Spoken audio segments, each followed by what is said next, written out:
Hello everyone, welcome to another episode of Loudness War.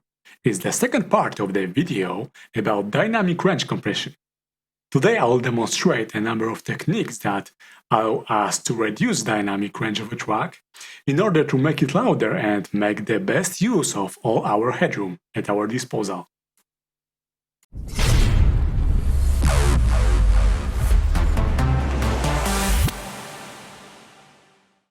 To make things clear, this video is about what can be done to reduce dynamic range. It doesn't tell you that you actually should be doing that. As with every technique, if you push it too far, it will eventually destroy your mix. But if you try to apply each of these techniques every now and then a little bit, in a long run it will make your tracks sound better, louder and fuller. Number 5 is saturation, and by saturation I mean subtle saturation, that only hits the very peaks of a signal, unlike in distortion, which severely reduces the amplitude of a signal, and this is often very audible. So let's demonstrate what I mean. This is clean signal. As you can see in the oscilloscope, it does have these very high peaks at the beginning of a note. Now I enable saturator with strong clipping curve. Basically what it says is that every signal exceeding this point gets clipped hard and the amplitude is limited at that level. This is simple curve saturation. But we can do that in a different way, using a trick which was shown to me by a guy called Loop Trotter. It's a one-man company behind these yellow fan boxes. What he does is to boost a high end like this, then saturate only that part of the signal, and then reduce that high end back, which is symmetrical.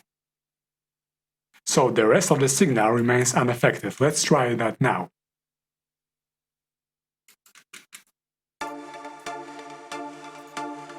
Disabled. Enabled. The difference is very subtle compared with the hard clipping. Surely the dynamic range was reduced severely, but the sound has altered.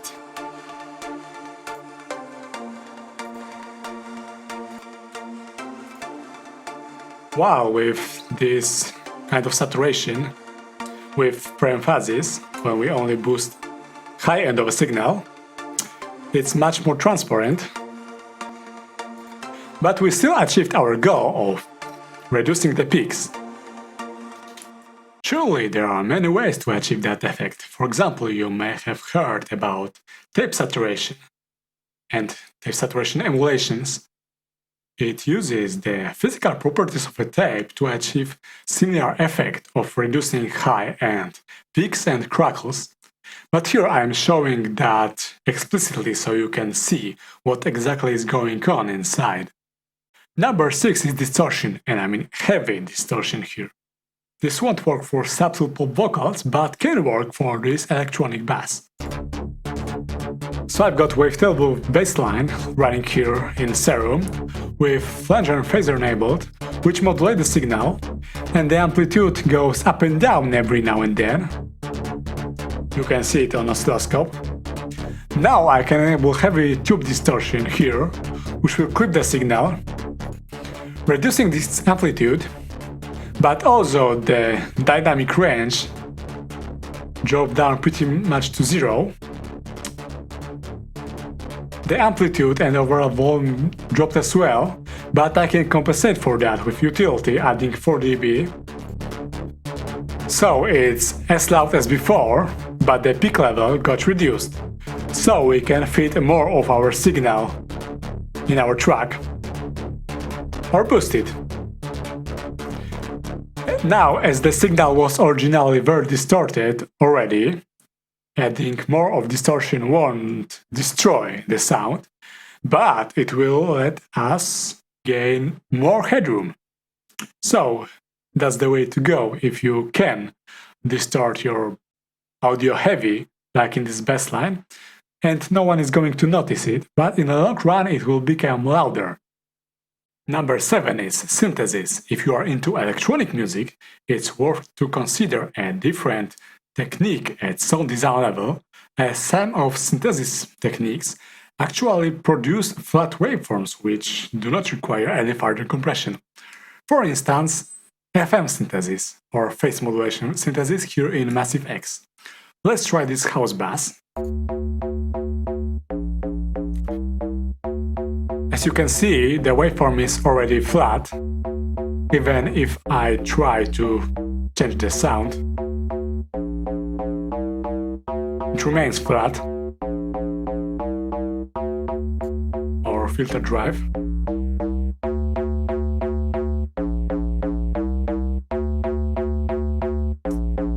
And it doesn't matter which note I play.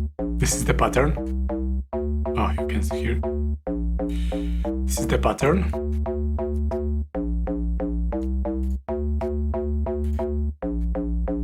A simple FM always produces a waveform with constant amplitude, so you can use that. The same is true for oscillator sync. Let's try this sync lead, also with Massive X.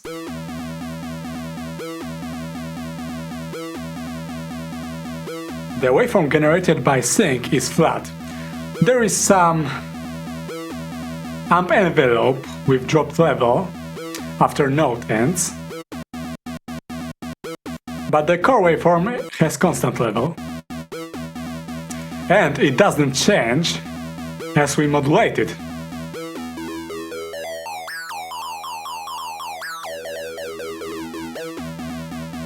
It literally stays the same all the time. We have zero dynamic range here, but it doesn't stop us from having distinct melody which everyone recognizes. So you can push it as far. You can have zero dynamic range and still audible melody. So if you want to achieve maximal loudness, try sync or FM, or maybe wavetable modulation with same effect. Number 8 is reverb. You didn't expect that here, right? But the truth is that sufficient amount of reverb can turn any short click into full dense pad. And this is what it's all about. I've got this simple bell pattern, again from Massive X. It has clearly the loud part at the beginning, and then it decays gradually, almost to silence. And I've got this reverb on a separate send here, let's enable it. It's very dense on purpose. And it's all about that reverb. It's a constant pad, which fills every possible spot in our track and thus reducing the dynamic range overall, but also makes the sound overall dense. Reverb is of course a very common effect in any music production, as it allows very simple and often short sounds to fill entire track with their presence. As a trance producer, I often find myself not adding enough reverb to my tracks. As for the genre, they are typically very dense and wet, and the original synth is completely drowned in reverb. However, if you try that and find your own melodies are not very clearly heard in a dense reverb tail, you can try the following. First of all, use transient shaper to boost the transients and get the original signal back from the dense reverb, or you can try the following as I did here. I've got this supersaw ARP running with reverb, dense reverb, and there is a sidechain compressor now bypassed, which is sidechained with the original note. When a note hits, the reverb gets attenuated or ducked. So the note attack in particular has more place to shine. Let's hear only wet signal With bypass compressor, it's flat wall of noise, but if we enable the sidechain compression, you can hear the note hitting, and overall it gets together better. Also, if we attenuate the reverb when a note hits, then overall average sound volume becomes flatter for that reason. Number 9 is sound layering. And by layering I don't mean that you can always try to layer an infinite number of synths and instruments in order to make the total sound very dense, but instead you can explicitly try to modulate the envelope in order to make the sum of all envelopes flat. Let's see what I mean. I've got this piano here. It's just Alicia's keys, very natural sounding, and simple short notes. Now I've got also another layer of operator, FM synth, with careful shape envelope, which has its maximum when the piano note ends or starts to decay. So the sum of their amplitudes becomes flatter. Observe just on oscilloscope. We've got a distinct initial part of a sound and then decaying tail with operator.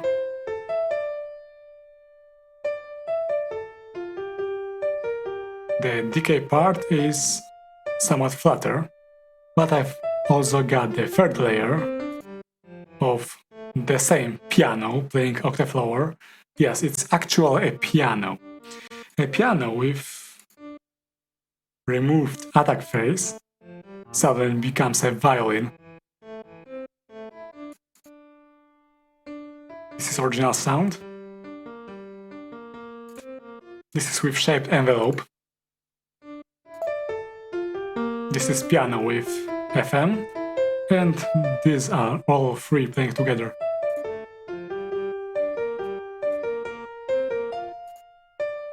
Piano solo,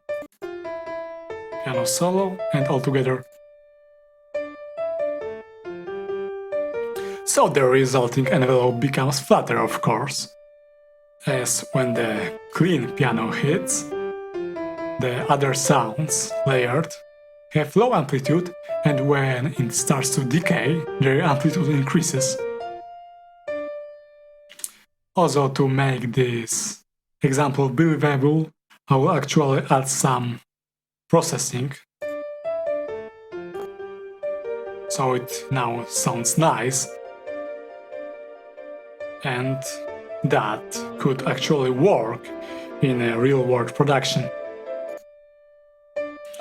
But for the example purposes, I just use dry sounds. Number 10 is phase shift. I already demonstrated that in a video about oscilloscope, but now let's remind that in a different context. So I've got this square bass line running, and you can observe these very high peaks already touching limits of display.